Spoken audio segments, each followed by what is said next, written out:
fui um sábado à noite tomar açaí com minha esposa. Mas olha, a gente não conseguia conversar dentro da lanchonete. Porque era o período de carnaval. E na Bahia tem trio elétrico, som. Todo mundo tem um carro, acho que ele é o dono da cidade, né? Aí coloca o som no último volume. E a gente pensando, né? Como que há barulho no carnaval? As pessoas estão ali, reunidas as multidões, mas ninguém se entende.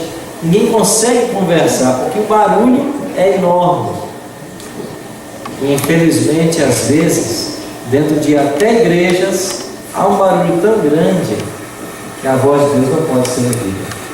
Então, quando esse pastor falou isso, me chamou muito a atenção. O diabo fala é do barulho, mas Deus fala é no silêncio. É por isso que a gente faz reverência para começar o estudo da Bíblia.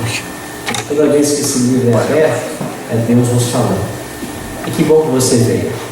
Eu quero saudar de uma forma especial os amigos que estão conosco, que foram convidados para estarem aqui. Eu prometei alguns ali na recepção, talvez não todos. Você é muito bem-vindo aqui.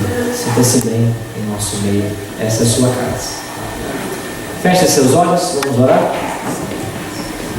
Pai querido, antes de abrir o teu livro sagrado, nós queremos orar mais uma vez. Queremos falar contigo do nosso anseio. É desejo do nosso coração entendermos a tua voz, entendermos a tua vontade e sabermos por onde caminharmos nessa vida. Sem o Senhor, não temos futuro algum. Por isso que estamos aqui. Porque não existe outro Deus a quem nós devemos servir que não seja o Senhor. Por isso suplicamos a tua bênção agora. Aqui estão teus filhos e filhas que vieram te adorar nessa noite. Aceita, Pai, o nosso louvor, aceita a nossa adoração e fala com teus filhos mais uma vez. É em nome de Cristo que nós pedimos tudo isso e também agradecemos. Amém. Amém. Eu queria convidar você a abrir a sua Bíblia. Que bom, obrigado, viu? Em Apocalipse capítulo 7. Pode começar, por favor? Obrigado, viu? Apocalipse capítulo 7. Eu queria que você abrisse a sua Bíblia aí comigo.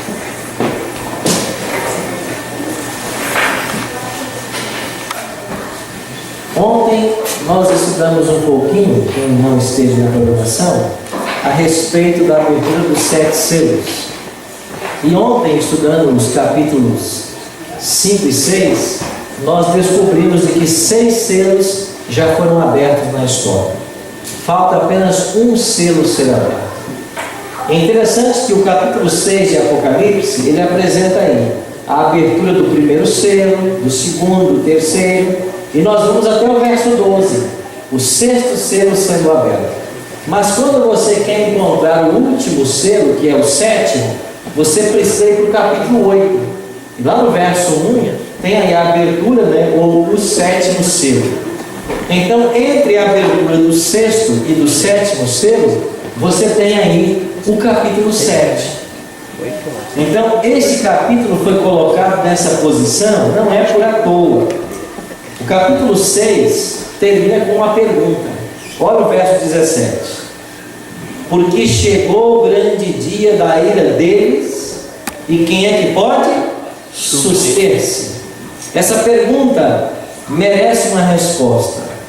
O dia da ira deles é o dia da volta de Jesus, o dia da ira do Cordeiro, quando ele volta para dar a recompensa aos salvos e a punição aos perdidos. E todos nós aqui temos um céu a alcançar e um inferno a evitar. Todos nós.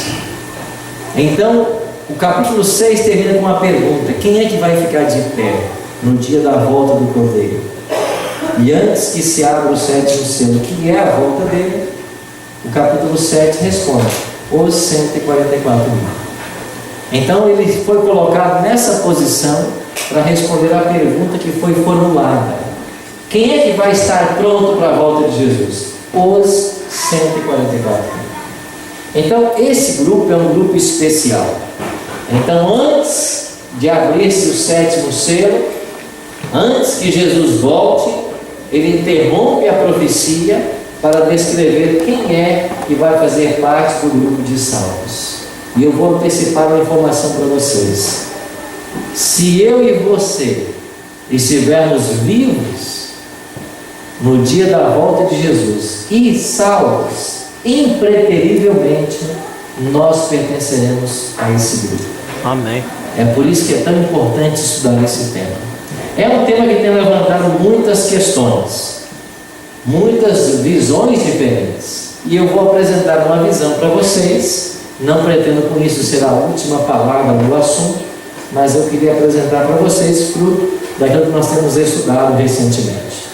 Capítulo 7, verso 1, diz assim: depois dessas coisas, ou depois disto, vi 4 anjos em pé nos 4 cantos da terra, conservando seguros os 4 ventos da terra, para que nem o vento soprasse sobre a terra, nem sobre o mar, nem sobre árvore alguma. Versos 2 e 3. Vi outro anjo que subia do nascente do sol, tendo o selo do Deus vivo, e clamou com grande voz aos 4 anjos, aqueles aos quais fora dado fazer dano à terra e ao mar, dizendo: não danifiqueis nem a terra, nem o mar, nem as árvores, até selarmos na fronte os servos do nosso Deus. 4 anjos nos 4 cantos da terra. Mas a terra não é quadrada, pastor. A expressão 4 cantos é uma referência aos 4 pontos cardeais: norte, sul, leste e oeste. 4 anjos nos 4 pontos cardeais seguram os ventos. O livro do profeta Jeremias, no capítulo 4, versos 11 em diante, compara ventos a guerras. Então, 4 anjos dos céus são enviados para impedir que o planeta se envolva num conflito terminal.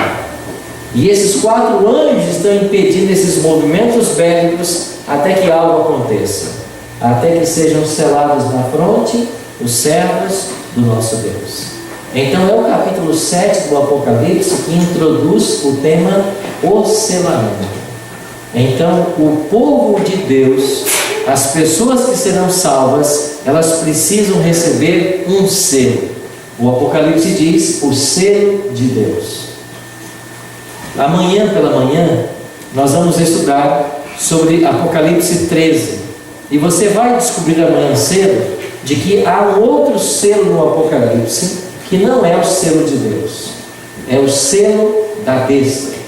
A besta é um poder antagônico a Deus, contrário a Deus. Então no Apocalipse você tem 2 tipos de selamento: as pessoas que recebem o selo de Deus, ou as pessoas que recebem o selo da besta. Mas todo ser humano, ele vai receber um selo, quer queira ou não. Todos nós seremos selados. Ou receberemos o selo de Deus, ou receberemos o selo da besta. Não há uma terceira possibilidade. Então nós precisamos conhecer bem o assunto para estar prontos. E vamos entender hoje então o selo de Deus, o que é. Os anjos seguram os ventos, as guerras estão sendo impedidas até que haja o selamento. E o capítulo 7, verso 4 diz: então ouvi o número dos que foram selados, que era 144.000 de todas as tribos dos filhos de Israel. Então o verso 4 diz que 144.000 é o nome daqueles que receberam o selo. E agora, quando esse assunto é introduzido, ele levanta muitas questões. Quem é os 144.000? Quem é esse grupo? Esse número é simbólico ou é literal? Quando eles viverão? Quais suas características? E nós temos que nos voltar para a Bíblia e deixar que a Bíblia somente responda. E existem 2 capítulos apenas na Bíblia que tratam do tema. É o capítulo 7 e o capítulo 14. Apenas esses 2 capítulos. Vamos olhar então para alguns detalhes desses 2 capítulos. Quem são os 144.000 selados? Primeira característica, nós já lemos aqui nos versos 3 e 4. Eles recebem ou são pessoas seladas com o selo de Deus. Aí vem a pergunta: pastor, o que é o selo de Deus? Deus tem um selo? Que selo é este? Eu queria ler alguns versos com vocês para descobrirmos na Bíblia qual é o selo de Deus. O selo de Deus na Bíblia funciona como um sinal de livramento que é posto nos que guardam os mandamentos de Deus, reverenciam sua lei e se recusam a aceitar a imagem ou o sinal da besta. Existem vários momentos na história do povo de Deus em que Deus selou o seu povo. Exemplo, lembra quando o povo de Deus estava para sair do Egito? Durante a última praga, a 10ª, que seria a morte dos primogênitos, os filhos mais velhos da casa, Deus mandou que o povo de Israel matasse um cordeiro, pegasse o sangue desse animal e passasse nos umbrais das portas. E quando fosse meia-noite, o anjo da morte seria enviado pelo Senhor, e ele viria matar os primogênitos na terra do Egito, o primeiro filho de cada casa. Mas quando o anjo da morte chegasse numa casa, e na porta dessa casa tivesse o sangue do cordeiro, o anjo não entrava. O anjo ignorava esta casa. O anjo pulava esta casa. E daí veio a palavra hebraica pechá. A palavra hebraica pechá quer dizer passar por cima, passar sobre. E da palavra hebraica pechá vem a palavra portuguesa Páscoa. Em inglês, Passover. E de fato, em inglês, o significado é o mesmo do hebraico. Passover, passar por cima. Então, na casa que tinha o selo de Deus, o anjo passava por cima e não matava o primogênito. Assim, o sangue era um sinal de livramento. Quando chegamos em Ezequiel capítulo 9, você tem uma ordem de Deus novamente.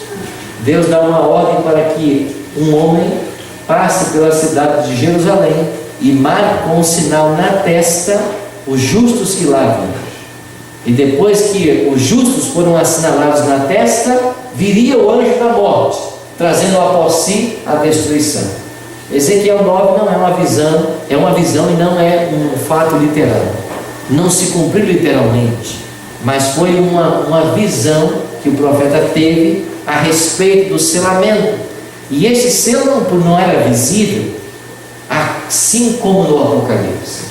O selamento dos 144 mil não é um selamento visível, não é um sinal que as pessoas vão distinguir, ver na sua testa.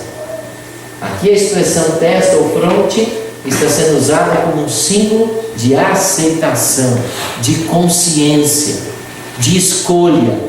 Então quem aceita o selo de Deus recebe o selo na fronte. Não é um sinal visível, mas Deus sabe quem são os selados. Então o que é o selo de Deus? Como já vimos, é um sinal de livramento daqueles que obedecem a Deus, reverenciam sua lei. E Ezequiel, no capítulo 20, verso 20, também nos ajuda a entender sobre o selo. Ezequiel escreveu: santificai os meus sábados, pois servirão de quê? Sinal entre mim e vós, para que saibais que eu sou o Senhor, vosso Deus. Então Ezequiel 20 está dizendo de que o sábado é um sinal entre Deus e seu povo. E eu queria ler também Tiago 2, 10 e 11, porque Tiago 2, 10 diz assim: porque qualquer que guardar toda a lei, mas tropeçar em quê? Um só ponto, se torna culpado de todos. Então eu gosto de comparar a lei de Deus a uma corrente de 10 elos. Você, para quebrar uma corrente de 10 elos, não precisa partir sequer 2 elos, basta um elo sendo quebrado, a corrente se partir. Assim funciona com a lei de Deus. Isso nos leva à conclusão de que se a Bíblia ensina que o selo de Deus é o sábado, que é o 4º mandamento da lei de Deus, não pode ser só o sábado. É, por extensão, a própria lei. Porque guardar apenas o sábado também não adianta. Porque Tiago 2,10 está ensinando que toda a lei tem que ser observada. Assim, o selo de Deus é a obediência à lei de Deus. E as pessoas que obedecem a Deus recebem na fronte o selo. Não é uma marca visível, mas é emblemática das pessoas que estão obedecendo e vivendo aquilo que Deus orienta. Em todos os tempos, Deus teve um povo leal à sua lei. Esta lei foi escrita nos dias de Moisés, mas ela sempre existiu. E se você for para o livro de Gênesis, antes que houvesse um povo israelita, antes que Moisés nascesse, você já tinha ali no Gênesis todos os mandamentos. Então a lei sempre existiu. Ela só foi transcrita no Monte Sinai, dada a Moisés, para que o povo não se esquecesse e para que o seu registro ajudasse no ensino para as gerações subsequentes. Então a grande verdade que o capítulo 7 nos ensina é que os 144 mil, eles obedecem à lei de Deus. E se eu e você queremos pertencer a esse grupo, que será o grupo de salvos na volta de Cristo, nós precisamos também obedecer à lei de Deus. Alguns olham para a lei de Deus com olhos ou numa visão muito negativa, por um prisma muito negativo. E quando leem ali, não matarás, não furtarás, não adulterarás, começam a enxergar a Deus como sendo aquele que tira o espaço das pessoas, onde tudo é proibido, ou tudo é proibido. Mas não é isso que a palavra de Deus ensina. Eu queria que nessa noite nós entendêssemos de que as leis existem para a proteção do ser humano. E a lei de Deus não é diferente. Quando a palavra de Deus diz assim, não matarás, ela está protegendo você de mais 7 bilhões de pessoas. Porque se a lei não dissesse, não matarás, tem 7 bilhões de seres humanos na Terra que poderiam tirar a sua vida. Mas quando a lei diz, não matarás, ela está proibindo qualquer ser humano sobre a face da Terra tocar na sua vida, porque isso é sagrado. É uma cerca de proteção. Quando a lei de Deus diz, não adulterarás, ela está protegendo o seu casamento de milhares de pessoas. Porque Deus estabelece com este não uma cerca, porque o casamento é sagrado. E quando nos casamos, essa mulher é a única da minha vida, este homem é o único da minha vida, e a lei protege esta relação, protege o casamento. Cada mandamento é uma cerca de proteção. E quando nós nos submetemos à vontade de Deus, é isso que acontece. Nós somos protegidos. Talvez você pode pensar, pastor, eu não quero saber nada de lei, eu não vou ligar para isso. Você pode, esse é um direito seu. Deus te criou com livre arbítrio.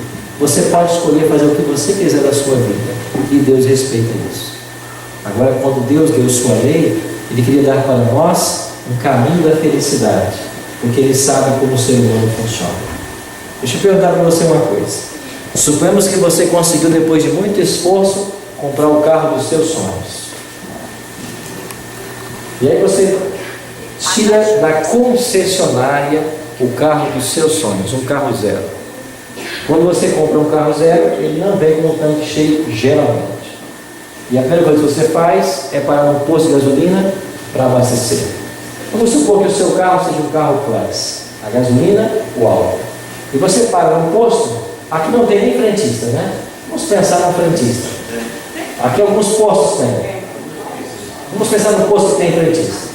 Aí o frentista chega, e aí? Você diz assim, eu quero completar o tanque. Quanto está a gasolina? Deixa eu dar os valores do Brasil. A gasolina aqui está R$ 2,60. R$ 2,60 o litro? Mas que absurdo. Bom, mas o meu carro é classe. Quanto é que está o álcool? O álcool está R$ 2,30. R$ 2,30? Mas devia ser muito mais barato, porque o álcool é mais barato, para a produção é mais barata. Bom, mas está caro. Você não tem quanto é que está o diesel? Bom, o diesel está 2. Mais barato, pelo menos. Mas ainda está caro. Escuta, você não tem mais nada aqui mais barato que isso? Tem água. Está quanto a água? Aqui o litro aqui é R$1. Ok, então enche de água. Vai adiantar alguma coisa? O seu carro vai funcionar? vai dar problema. Você entende que existem leis que não podem ser mudadas? Você não pode mudar isso. Um carro não funciona sem um combustível próprio para ele. E quando os engenheiros pensaram no carro, eles pensaram num tipo de combustível para que ele funcionasse. Quando Deus criou você e a mim, Ele pensou numa lei que funcionava. E quando você escolhe viver longe dessa cerca de proteção, você está indo contra uma lei natural. Porque a lei de Deus é um manual de sobrevivência e de felicidade. Por isso diz o salmista: feliz aqueles que amam a tua lei. Nós temos que olhar para a lei com um prisma positivo de tudo que ela pode trazer-nos de benefício, de bênçãos, de como que essa lei pode mudar nossas vidas. E então a obediência a essa lei é o primeiro sinal dos 144 mil. Quer pertencer a esse grupo? Você tem que se submeter a essa lei do Senhor. Isso é fácil? Não, não é. E como conseguimos? Conseguimos pela fé. A gente obedece pela fé. Não é pela vista, não é pela razão, é pela fé. Eu contava com o pastor Paulo ontem que ele foi meu pastor na infância e eu me batizei, me converti, me batizei aos 13 anos de idade. Mas com 13 anos eu já trabalhava numa oficina como lanterneiro. Alguns do Brasil falam chapistas, né? Consertava carros. Eu desamassava qualquer carro, trocava qualquer peça, já com 13 anos. E quando eu me tornei adventista, comecei a guardar a lei e o sábado, eu cheguei para o meu patrão e disse: olha, a partir de hoje eu não posso mais vir no dia de sábado. E você sabe que o sábado é uma grande prova para muitos de nós. E ele disse assim: você não trabalha mais de sábado? Ele disse: não, eu me tornei adventista, eu aprendi que o quarto mandamento da lei de Deus é o sábado, e a partir de hoje eu não mais trabalho no sábado. Ele disse: bom, mas o sábado é o dia que mais eu trabalho na oficina, porque todo mundo vem aqui para consertar as coisas pequenas. Se você não vai trabalhar mais, não me interessa mais você aqui, então você está despedido. Ele disse: está bem, então eu estou. Então não veio o segundo. E eu fui despedido. Mas eu confiava que aquilo que eu estava aprendendo na Bíblia é verdade. E eu fiquei uma semana desempregado. Depois de uma semana desempregado, alguém bateu na minha porta e disse assim: Arilton, eu tenho um comércio de frutas, você poderia vir trabalhar para mim? Eu disse: eu posso, mas eu não trabalho no sábado. Ele disse: não tem problemas, eu quero você lá no domingo, porque é o dia que eu vou folgar e eu quero alguém de confiança lá. Eu disse: tudo bem, e eu fui. Ele disse: mas qual é o meu salário? Quando ele me falou o salário, era o dobro do que eu ganhava na oficina. Aí eu comecei a trabalhar num comércio de frutas e verduras. Ele confiava, eu fazia o meu melhor. E quando eu estava ali alguns meses trabalhando, veio me visitar o meu ex-patrão. E ele chegou e disse: Arilton, eu quero que você volte para a oficina. Eu disse: mas por quê? E por que ele queria que eu voltasse? Porque ele me pagava um salário para um garoto de 13 anos que fazia o trabalho de um adulto, que fazia tudo na oficina, que era responsável. E eu disse: eu volto, mas você sabe que eu não trabalho de sábado. Ele disse: não tem problema, eu vou te liberar no sábado. Eu disse: mas o único detalhe, o meu salário não é mais ou menos. E quanto você quer para voltar? Eu pedi o dobro que o comércio me pagava. Ou seja, eu dobrei meu salário 2 vezes em alguns meses. E eu voltei. E eu ainda fiquei lá 3 anos com esse senhor, folgando sábados. E ainda hoje, quando eu vou lá no meu bairro e ele me vê, aonde ele estiver, ele faz questão de me chamar e apresentar para os amigos: olha aqui, o pastor Arilton, ele foi meu funcionário. Mas você percebe o que acontece quando a gente escolhe obedecer a Deus? Talvez alguns de vocês tenham dificuldades com relação ao sábado. e que de fato é uma prova de fé. Talvez chegue as horas da sexta e você está atarefado com alguma coisa. Eu quero desafiar você a colocar Deus à prova, a dizer para Ele: eu quero respeitar a tua lei, não só o sábado, qualquer outro mandamento. E você vai perceber que tem um Deus que cuida de nós de forma personalizada. Por isso Davi chegou à conclusão: fui moço, agora já sou velho, mas nunca vi o quê? O justo desamparado, nem a sua descendência mendigar o pão. Nunca. Seja fiel. Aí eu fui para a escola pública, fazer meu ensino médio, uma escola pública. Eu sou de uma família muito humilde. Eu andava 40 minutos a pé para chegar na minha escola. E acabava 11 da noite, mais 40 minutos a pé. Eu chegava em casa meia-noite todo dia. E aí, quando eu cheguei no primeiro ano do ensino médio, aulas toda noite, sexta-noite, e eu não fui. Na segunda, sexta, eu não fui. Aí a professora disse: você não vai vir, você vai reprovar, você vai reprovar. E professor, eu não venho.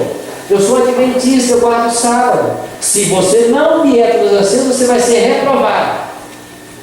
Eu pensei: o que eu vou fazer para não reprovar com essa mulher? Eu pensei: só tem uma coisa, alguém aqui manda nela. Quem é que manda na professora? A diretora.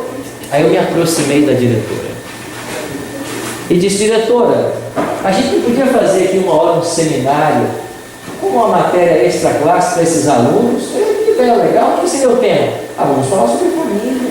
Olha, família, que tema importante. Mas quem falaria? Eu? Você tem conhecimento? Tenho. E organizamos alguns seminários na escola sobre família, e eu fiquei amigo da diretora. E quando a diretora soube que eu seria reprovado por ano na sexta, ela disse: não, eu tenho um aluno muito ativo aqui na escola. Chamou a professora e disse: você aplique para ele apenas as provas. Se ele passar na prova, você vai aprova. Pronto, fiquei o ano inteiro assim. Não fui em nenhuma aula dela. Ela me aplicava as provas e eu fazia as provas. E eu tirei a nota necessária e nunca fiquei reprovado. Você percebe como Deus é bom? Esse é o nosso Deus. Tudo que você precisar, Ele vai estar aí do seu lado para te ajudar. Você não pode duvidar disso. Ele vai te ajudar se você perder o emprego ou se você for ameaçado de ser reprovado. Ele vai te ajudar. Mas o Deus que eu conheço, Ele vai muito mais além disso. Ele faz coisas muito maiores. Eu vou contar para vocês o que aconteceu há 2 anos e 4 meses atrás. Eu estava numa sala de cirurgia, era o nascimento do meu primeiro filho, Rafael. A minha esposa teve uma gestação super tranquila, eram 8 centímetros de dilatação, parto natural, tudo caminhando bem. E eu estava na sala de cirurgia com minha esposa segurando em suas mãos, aguardando o momento de chegar na exclusão do filho.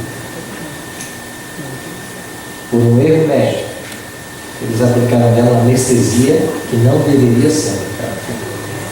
E todo o esforço que a minha esposa começou a fazer para a criança nascer não estava adiantando nada. A criança parou no canal. Cansou de se esforçar por nascer. E depois de um tempo, a doutora lutando, eu ouvi pela primeira vez uma expressão que eu não conhecia. Quando ela disse assim: busquem o fórceps. Você sabe o que é fórceps? 2 garras de aço que se entrelaçam e prendem a cabeça do bebê. E quando chegou aquele instrumento, a médica prendeu a cabeça do meu filho e puxou para fora. E quando ele saiu, nenhum sinal de vida. E diante dos olhos meus e de minha esposa, ele foi colocado em cima de uma maca. A pediatra que estava do lado ali intubou meu filho com um balão de oxigênio e começou a tentar fazer com que ele respondesse. Existe uma nota que a medicina dá, a nota de Apgar. A nota do meu filho é 0. Nota 0. E quando os médicos começaram o procedimento, e eu segurando a mão da minha esposa, ela consciente, nós dois olhando a cena, eu disse para Deus assim: lá em casa tem um quarto, e na porta desse quarto está escrito Rafael. Nós preparamos para ir esse banco. E eu não saio desse hospital sem meu filho. E ele vive. O Senhor não vai deixar meu filho morrer, porque eu sirvo o Senhor. 1 minuto de procedimento, 2 minutos de procedimento, nenhum sinal. Os 2 minutos mais longos da minha vida. E depois de 2 minutos de procedimento, Rafael deu um grito. E quando ele gritou e começou a chorar, eu percebi no semblante dos médicos o alívio instantâneo, porque ele respondeu. Pegaram meu garoto, levaram para um centro de internação intensiva, fizeram todos os exames, mais de 2 minutos sem oxigênio, fizeram um exame BERA, tudo o que precisavam fazer, e chegaram a uma conclusão: esse garoto é perfeito. Amém. Ele não tem nada. Eu e minha esposa não sabíamos, mas quando o nome de meu filho foi escolhido, Rafael, que é uma palavra hebraica, significa etimologicamente curado por Deus. Nós demos esse nome para ele, sem saber que ele seria igual. Hoje ele está com 2 anos e 4 meses. E toda vez que eu vejo o Rafael, eu lembro daquele dia. Eu lembro do Deus que se preocupa com o emprego e se preocupa em salvar vidas, em fazer os milagres, em te auxiliar no momento que você mais precisar. Por isso, a maior loucura do ser humano é escolher viver longe desse Deus. A maior besteira que nós fazemos é deixar de ouvir seus conselhos. Porque esse Deus que nós amamos e servimos é um Deus onisciente, onipotente e onipresente. É um Deus que nada lhe escapa. É um Deus que sabe de tudo. Quando você se conecta com esse Deus, a sua vida nunca mais é a mesma. Sabe por quê? Porque nós passamos a ser assistidos de forma especial. Todo ser humano é assistido por Deus, porque Deus ama a todos. Mas quanto mais o ser humano se volta para Deus, maiores são os privilégios espirituais. E eu e você gozamos de um privilégio espiritual tremendo, porque estamos dentro de uma igreja, porque temos Bíblia em nossas mãos, vivemos um momento de liberdade religiosa. Você pode escolher servir e ninguém vai te forçar a nada. Então não perca, amigos, a oportunidade de amar e servir a esse Deus, recebendo o selo da obediência, sendo leal ao que Ele ensina. E você nunca se arrependerá, porque essa é a experiência de todos os crentes em todas as eras. Os 144 mil possuem várias características. Eu vou abordar 3 com vocês. A primeira delas, eles obedecem à lei de Deus. É por isso que eles têm na fronte o selo de Deus. Não é um sinal visível, mas é um sinal para que o céu distingua entre aqueles que pertencem a Deus e aqueles que não pertencem. Todo ser humano receberá um selo. Vamos aprender isso amanhã de manhã também. Ou você recebe o selo de Deus, ou você receberá o selo da besta. Segundo, eles vão passar pela grande tribulação. Olha Apocalipse capítulo 7, versos 13 e 14. Um dos anciãos tomou a palavra dizendo: esses que se vestem de vestiduras brancas, quem são e de onde vieram? Verso 14. Respondi-lhe: meu Senhor, tu sabes. Ele então me disse: são estes os que vêm aonde? Da grande tribulação. Até aí. Essa é a segunda característica. Eles vieram na grande tribulação. Que grande tribulação? Daniel capítulo 12, verso 1 diz assim: naquele tempo se levantará Miguel. Miguel é o próprio Cristo. E haverá o grande príncipe que se levanta a favor dos filhos do teu povo. E haverá um tempo de angústia qual nunca houve, desde que houve nação até aquele tempo. Mas naquele tempo livrar-se-á o teu povo, todo aquele que for achado inscrito aonde? No livro. Deus tem um livro. É o livro da vida. A Bíblia dá esse nome. E quem é que tem o nome do livro da vida? As pessoas que aceitam a Cristo como Salvador e são batizadas. O nome dessa pessoa vai para o livro da vida. Esse é um candidato para o céu.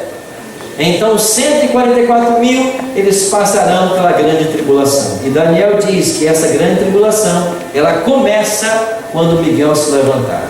Ora, só se levanta quem um dia se assentou. Quando é que Miguel se assentou? No capítulo 7, Miguel se assenta. O capítulo 7 de Daniel fala do juízo que começou. E nós entendemos pela profecia de Daniel 8,14, às 2.300 tardes e manhãs, que o juízo começou no ano de 1844. Quando é que Jesus termina o juízo? Quando eles se levantaram do santuário para vir à terra. Então, quando Miguel se levantar, vai começar o tempo de tribulação. É esse tempo de prova que os 144 mil passarão. Se o levantar-se de Cristo do santuário significa o fim da graça, nós entendemos que esse tempo de prova, ele está pós-fechamento da porta da graça. Então, antes que a porta da graça se feche, haverá um tempo de tribulação. Mas não é essa tribulação profetizada em Daniel, em Apocalipse 7,14. A grande tribulação mesmo, a angústia de Jacó, ela só ocorre após o fechamento da porta da graça. E os 144 mil passarão por ela. Por quê? Porque eles estarão salvos e vivos. E todo salvo que estiver vivo passará pela angústia de Jacó. O que é essa angústia? O que é essa grande tribulação? São fenômenos que vão vir ao povo de Deus, assim como sobrevieram a Jacó. Quais são os motivos do estresse? Primeiro, Jacó temeu a morte, porque seu irmão Esaú vinha marchando contra ele com 400 homens para matar, porque ele havia enganado Esaú. Agora, os 144 mil tem também um decreto que autoriza que eles sejam mortos, como veremos amanhã cedo em Apocalipse 13. Segundo, Jacó se angustiou porque ele temia que sofressem pessoas que ele amava e eram inocentes, sua família. Tanto é que ele pegou suas 2 esposas e os 13 filhos e colocou lá no final da multidão. E enviou vários presentes para apaziguar a ira de Esaú. Nesse tempo de tribulação, os salvos, os 144 mil, também vão temer pelo bem-estar da família. Até porque quando chegar esse tempo de prova, nós não saberemos aonde está exatamente as pessoas que nós amamos. E essa preocupação pelos entes queridos será um fator de estresse. Jacó também se angustiou porque ele não tinha da certeza do perdão divino. Ele não sabia se Deus o havia perdoado. E nesse momento os salvos também clamarão dia e noite a Deus, pedindo perdão. E eles se perguntarão se algum pecado ficou sem ser confessado antes do fechamento da porta da graça. E um quarto elemento, os salvos nesse período passarão por certas privações. A promessa é que nosso pão será dado e as águas serão certas. Ninguém vai morrer de fome ou sede nesse momento, mas nós não teremos os banquetes que hoje nós podemos ter. Então será um tempo de privações. Todos esses fatores aliados, eles configuram a tribulação ou a angústia de Jacó. Nós haveremos de passar por esse momento. Agora você pode se perguntar, mas pastor, quem é que passa por esse momento? Quem são esses que se vestem de branco? Parece que o capítulo 7 de Apocalipse tem 2 grupos, os 144 mil e a grande multidão. Alguns têm essa ideia, mas as pesquisas mais recentes mostram que não. O capítulo 7 trata apenas de um grupo, os 144 mil. Só que no capítulo 7, verso 9 em diante, eles já passaram pela tribulação. Por isso eles estão de branco. Então, até o capítulo 8, eles estão prontos para entrar na angústia de Jacó. No versículo 9 em diante, eles já são vitoriosos. E por que pode ser um grupo só?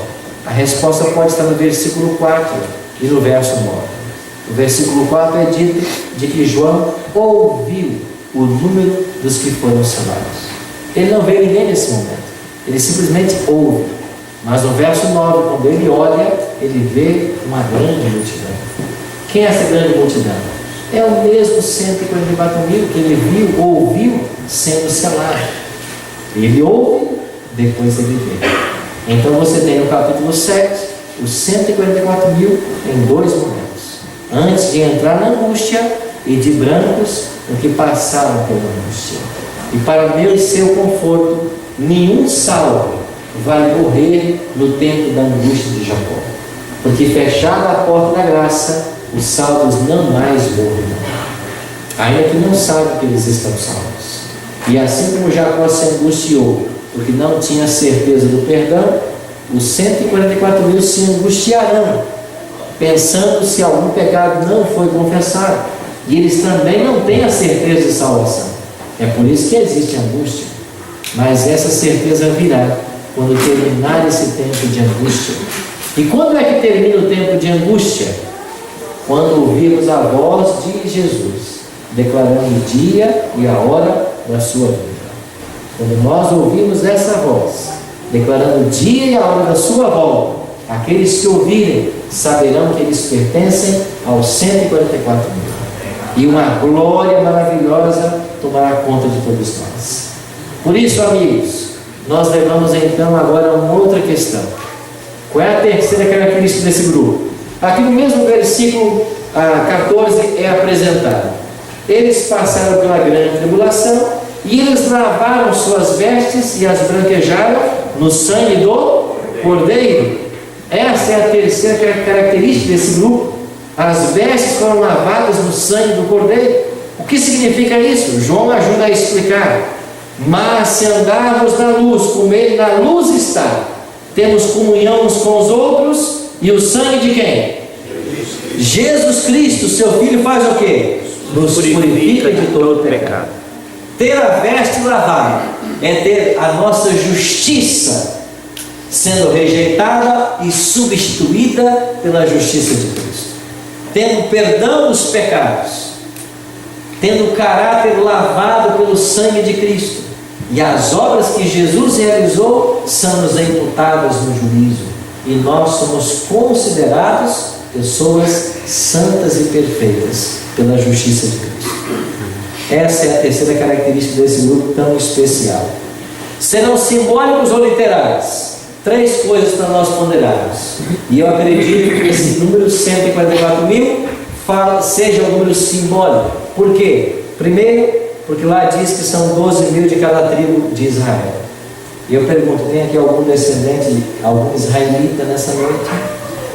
Se você não é um israelita, você estaria fora se fosse literal. Mas como nós cremos de que é simbólico, nós podemos fazer parte desse grupo. Amém. Porque espiritualmente nós somos o novo Israel. Amém. Segundo ponto, no capítulo 14 você tem o Cordeiro sobre o Monte Sião com 144 mil.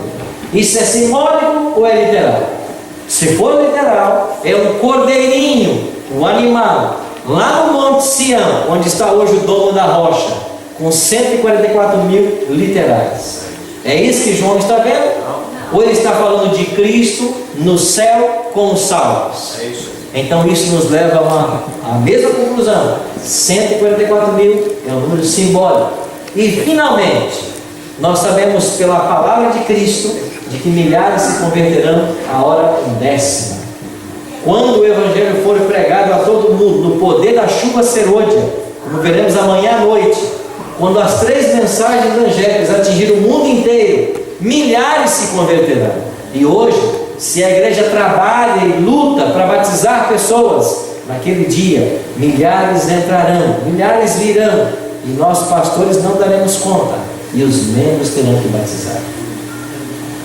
Milhares serão batizados no único dia, porque a obra não vai terminar com menos poder do que ela começou. Amém. E aí eu te pergunto, e se enterarem 144 mil pessoas salvas? Teremos que rejeitar os que vierem? Já inteirou o número, não precisamos de mais ninguém. Está salvo, fechou a porta.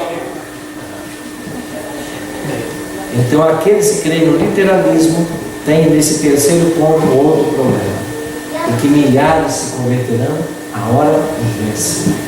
Isso nos leva a crer de que os 144 mil é um grupo simbólico, ou seja, ele representa todas as pessoas que estiverem vivas e salvas quando Cristo voltar a essa terra. Isso quer dizer que eu e você podemos fazer parte desse grupo.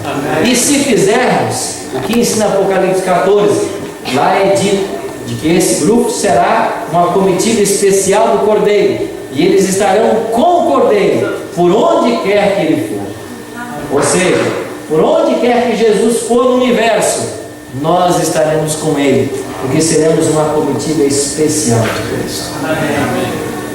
Por isso, amigos, ser salvo, pertencer aos 144 mil, receber a vida eterna, é uma escolha. É uma escolha consciente.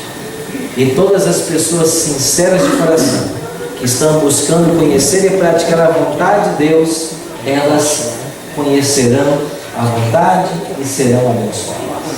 Porque é uma escolha. Você tem que escolher. Eu estava um dia na minha sala, comigo trabalham vários pastores, e um deles, chamado Fred, disse assim: Pastor Arilton, tem aí um homem querendo falar com o senhor pode recebê-lo? Eu disse: claro, pode mandar entrar. E quando o pastor Fred abriu a porta e o homem entrou, parecia Arnold Schwarzenegger, enorme. É Daniel, que irmão? O tamanho do Daniel ali hoje, que o povo não tem. Um homem enorme. E ele olhou para mim e disse assim: você que é pastor Arilton? Eu disse assim: eu acho que sim.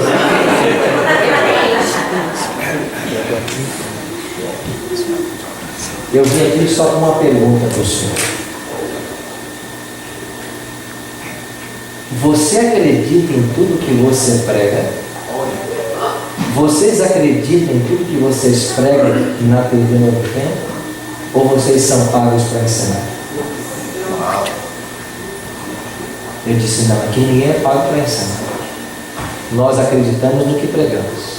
Eu aproveitei e disse: e estamos até dispostos a morrer por essa verdade. Ele falou assim: eu sou cristão há 29 anos. Eu estou buscando a verdade há 29 anos. E nessa minha história e na minha jornada cristã, eu já passei por 7 denominações, 7 igrejas diferentes. Mas há 6 meses eu comecei a assistir a TV de vocês. Eu comecei a aprender com vocês coisas que eu não aprendi nas 7 igrejas por onde eu passei. E essa noite, o Espírito Santo me perturbou tanto que eu acordei de madrugada, peguei meu carro, sem saber aonde a Novo Tempo estava, sem saber aonde vocês estavam, e eu vim aqui para saber se vocês são reais. Se vocês são reais, e se vocês acreditam que vocês pregam, eu quero ser um adventista. Eu perguntei assim: e quem é o senhor? Ele disse: eu sou um coronel do exército brasileiro. O senhor é um coronel? E o que está fazendo aqui no Vale do Paraíba, em São Paulo? Ele disse assim para mim: existem 2 indústrias no Brasil que produzem armamentos para o exército brasileiro. Uma delas está aqui no Vale do Paraíba. E outro dia ele me levou para visitar. 1.600 funcionários. Temos que visitar de carro, porque é tão grande a fábrica, são tantos os postos de trabalho, e ele me apresentou ali tudo que a fábrica produz para o exército. Mísseis de alcance de 300 quilômetros, tanques de guerra e um Hammer que vai ser lançado aqui nos Estados Unidos nos próximos dias. Nenhuma arma sai dessa fábrica sem a minha assinatura. E nenhuma arma é produzida por qualquer governo fora do Brasil sem o meu projeto. Aqui está o Coronel Cláudio.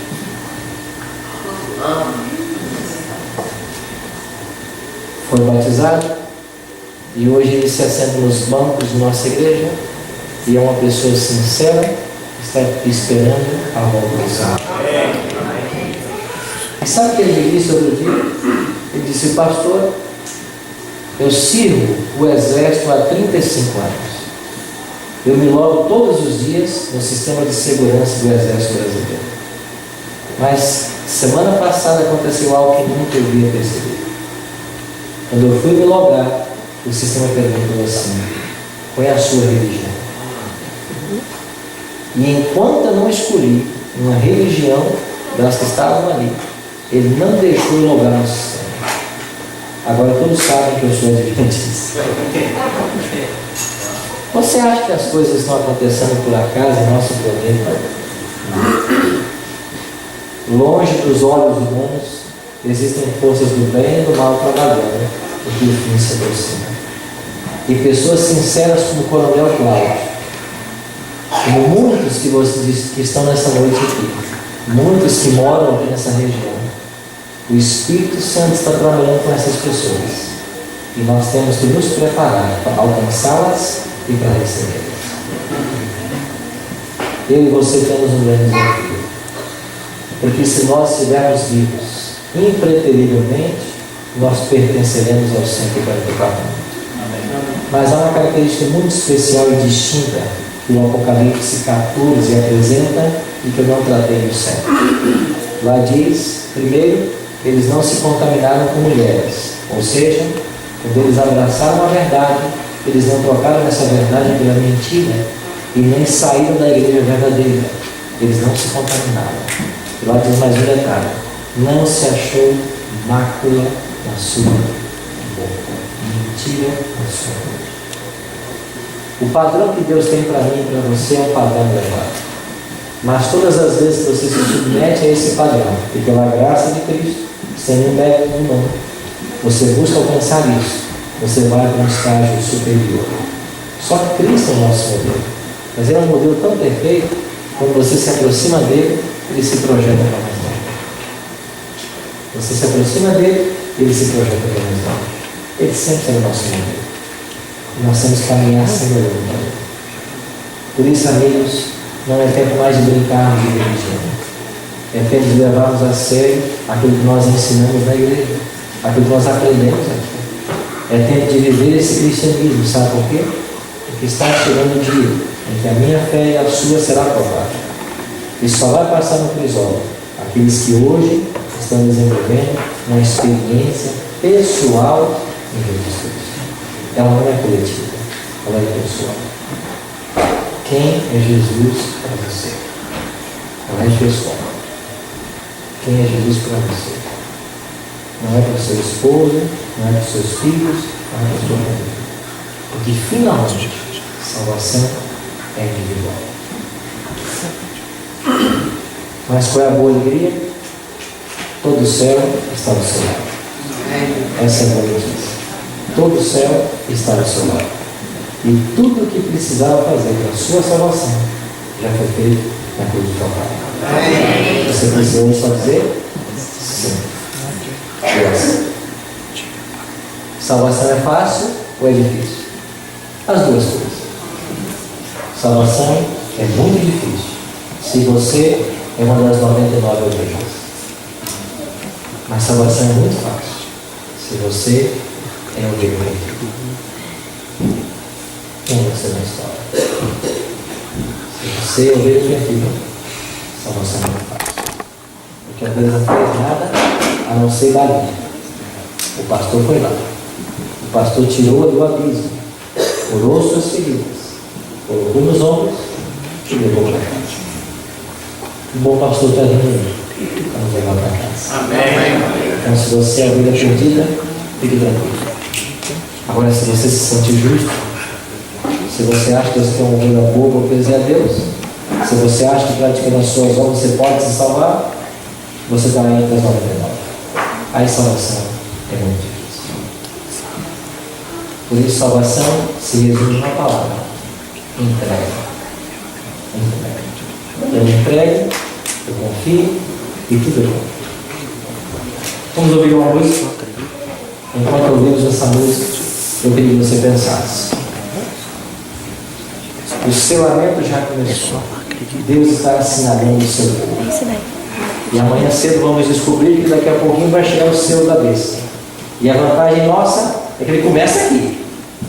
Ele vai chegar logo. Começa por aqui. E aí você temos que estar prontos para serem selados. Qual selo você vai receber? A que poder você vai se submeter? Pense nisso enquanto ouviremos essa canção.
Nós acreditamos que através da cruz esse eterno lar nos será dado um dia.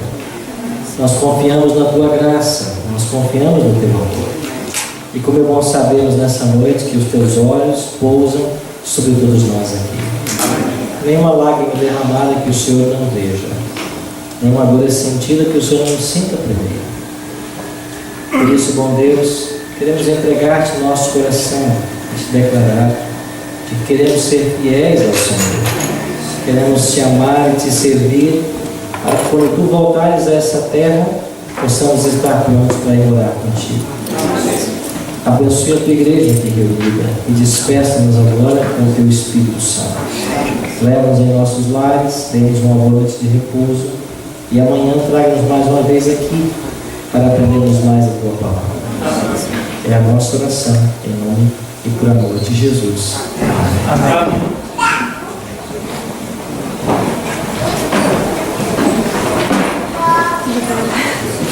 Pode estar pendurado no final. Estava nesse daqui? O vermelho é o meu. Esse, né?